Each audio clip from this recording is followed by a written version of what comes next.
Good morning mga boss. Kakabit po tayo ng brake pad at mayroon pa akong simpleng tips sa mga kapwa kong mekaniko, lalo na po sa mga baguhan.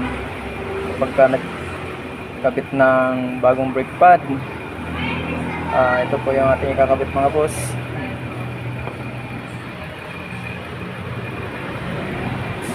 Nakikita nyo to mga boss, itong indicator na ito.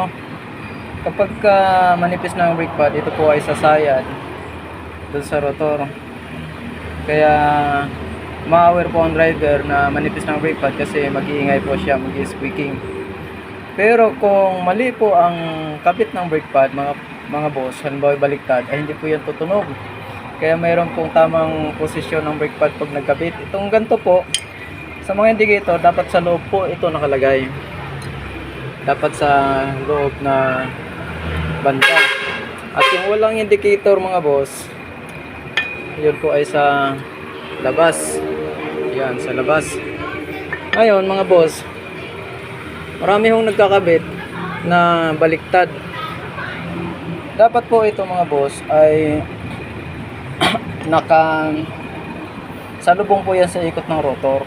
Yan po ay salubong dapat sa ikot ng rotor. Ito pong ating kakabitan mga boss ay nasa likod po ang banda ang caliper niya. So ang ikot po niya, ang rotor po, ang ikot ng rotor ay pa-counter clockwise. Ito pong indicator mga boss ay dapat po sa baba siya nakalagay. Ayan o, nakita niyo, dapat sa baba siya para salubong siya sa ikot ng rotor. Kapag baliktad ho yan mga boss, halimbawa nasa taas siya nakalagay, eh hindi po yan tutunog kasi paglapat yan, uunat lang yan. Uunat hanggang sa hindi niya mapapatunog. Hindi tulad nung salubong na pagka lumapat siya, lalo siyang kakapit, lalo siyang magbibigay talaga ng tunog. Yung ibang design naman po mga boss ay yung caliper ay nasa unahan po banda. So ganun din, dapat salubong siya sa ikot. Kung sa unahan po siya banda nakalagay, so ang ikot ng rotor ay pa-counter, dapat po siya ay nasa taas. Yan, ganyan, dapat ay nasa taas. Ay yung ating kakabitan mga boss ay nasa likod banda.